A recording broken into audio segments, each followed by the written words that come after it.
Salut à toutes et à tous, c'est Hello de Sky Wallet. Aujourd'hui, nous allons décrypter ensemble l'actualité crypto marquante. On va démarrer par la Crypto Week qui a eu lieu aux États-Unis. Donc, cette loi, cette Crypto Week, Crypto Week et non Kryptonite est marquée par trois lois majeures qui ont été votées aux États-Unis. La première, c'est le Genius Act. Et donc, c'est la première loi fédérale aux US qui encadre les stablecoins. Donc, tout ce qui est crypto-monnaie adossée soit au dollar ou à l'euro. Ici, on est en l'occurrence, on parle de stablecoin dollar parce que l'objectif à travers ces lois, c'est de protéger l'hégémonie du dollar et on le verra dans la suite de cette actualité. Donc, le Genius Act, la loi numéro 1, l'objectif, il est très clair. Donc, c'est adossement à 100% des stablecoins à des actifs sûrs, comme des réserves en cash de dollars, mais également des bons au trésor. Donc, ici, les États-Unis se sont rendus compte que les crypto-monnaies était un moyen de renforcer la dette américaine et de rapatrier en fait les fonds des personnes qui l'utilisent à travers le monde grâce à la technologie blockchain. Donc, l'USDT notamment est pas mal utilisé au Nigeria, dans les pays en hyperinflation comme le Venezuela ou l'Argentine. Donc, l'idée pour les États-Unis, c'est de renforcer la confiance dans les stablecoins et d'accélérer leur adoption. Du coup, il propose d'avoir un cadre réglementaire en fait qui impose que les entreprises qui émettent en fait des stablecoins comme Tether ou Circle en fait pour l'USDC soient obligées de détenir du cash ou des bons au trésor. Donc, en résumé, adossement à 100% des actifs sûrs, donc le cash et les bons trésors, des réserves obligataires, audit et transparence. Donc ça, l'objectif, c'est de protéger les utilisateurs et bien évidemment se soumettre aux lois anti-blanchiment d'argent.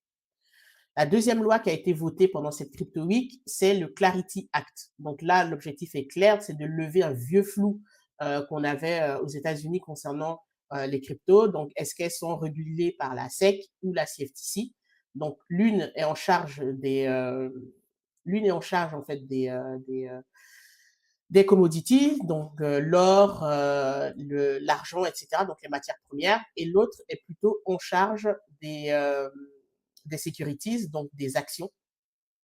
Et donc, l'objectif du Clarity Act, c'est de se dire tout ce qui concerne en fait les titres financiers, c'est la SEC, tout ce qui concerne en fait les cryptoactifs, c'est la CFTC. Donc, fin du débat, on va avoir, et ça renforce encore le fait d'avoir un cadre réglementaire clair. La troisième loi, et celle-ci, en fait, elle est complètement à l'opposé de ce qui est en train de se faire en Europe aujourd'hui.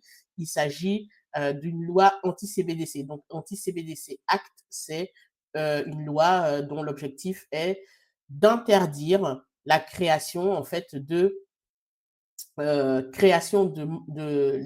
la création de monnaie de banque centrale sans la validation, en fait, du Congrès. Donc, la Fed, la Banque centrale américaine, n'a pas le droit d'émettre de monnaie centrale, de monnaie numérique de banque centrale, comme ce que l'Europe est en train de préparer, par exemple, sans la validation du Congrès. Donc, interdiction d'émettre ou de tester des CBDC, aucune ouverture de compte en fait pour des particuliers, pas d'usage en fait pour la politique monétaire. Donc c'est vraiment en fait une interdiction d'utiliser en fait ces CBDC là sans passer par le Congrès américain.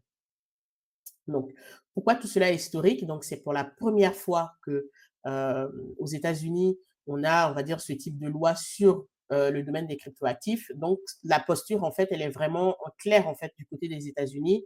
Donc on passe en fait d'une posture où ils étaient en train de punir où les entreprises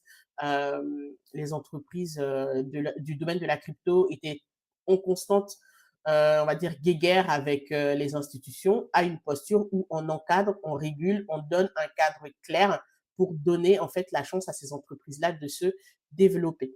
Donc, Trump, il parle beaucoup d'âge d'or en fait des actifs numériques.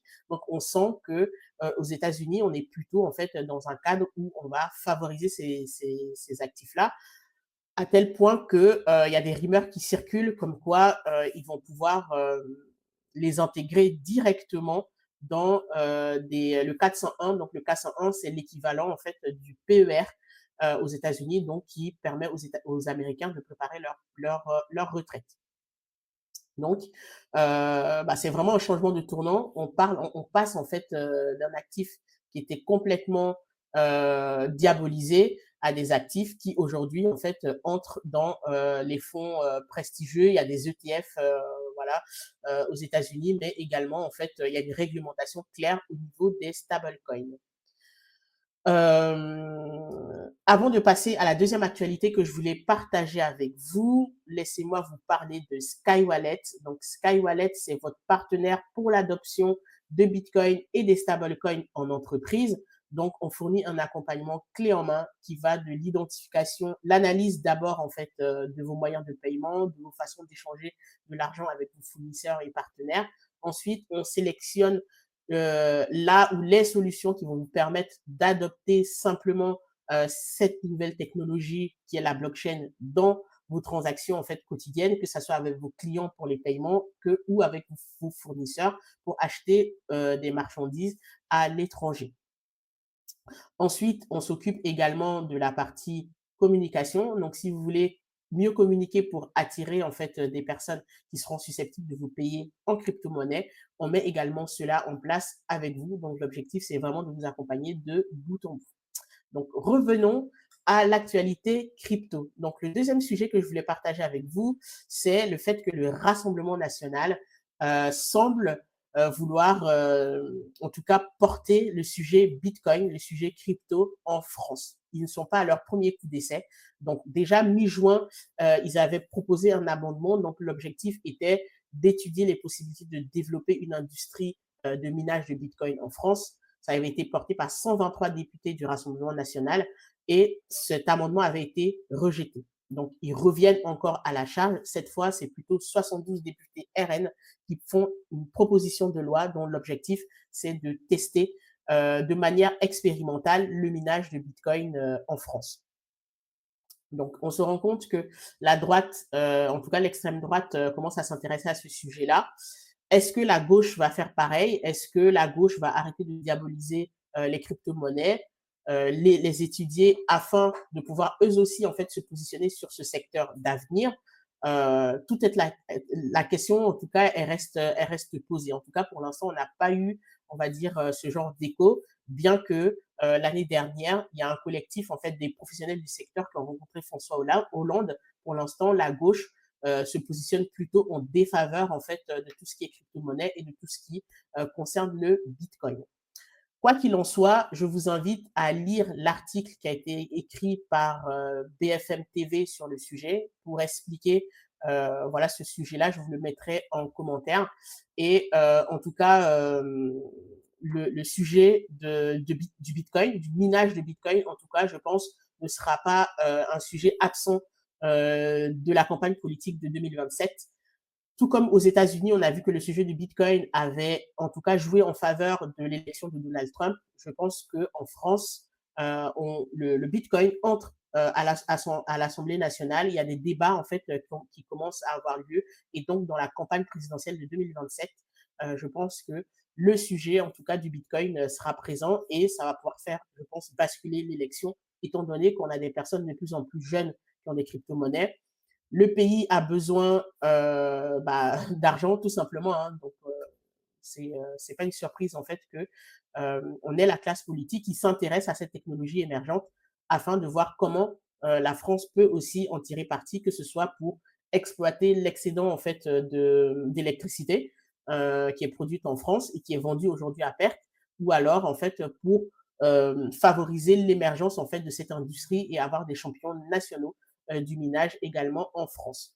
Donc voilà les actualités que je voulais partager avec vous. Comme ici, on est sur une chaîne qui donne la parole, une chaîne qui est faite pour parler en fait de l'utilisation des cryptos dans le domaine de l'entreprise. Je ne pouvais pas terminer cette émission sans parler d'un commerçant qui accepte les paiements en crypto. Donc aujourd'hui, je choisis de mettre à l'honneur les cuisines Bureau Vérité. Donc c'est une entreprise que j'ai personnellement accompagnée qui aujourd'hui accepte les paiements en crypto-monnaie pour votre cuisine en totalité ou de façon partielle. Bruno Vérité accepte presque 70 crypto-monnaies, donc Bitcoin, Ethereum, les stablecoins et tout ça. Donc, si vous voulez, vous avez un projet en fait de refaire votre cuisine ou vous emménagez dans une nouvelle maison, vous voulez une cuisine flambant neuve, eh bien, je mets les liens pour contacter Bruno Vérité en description. Voilà, c'était. On se retrouve dimanche prochain pour une autre revue d'actualité.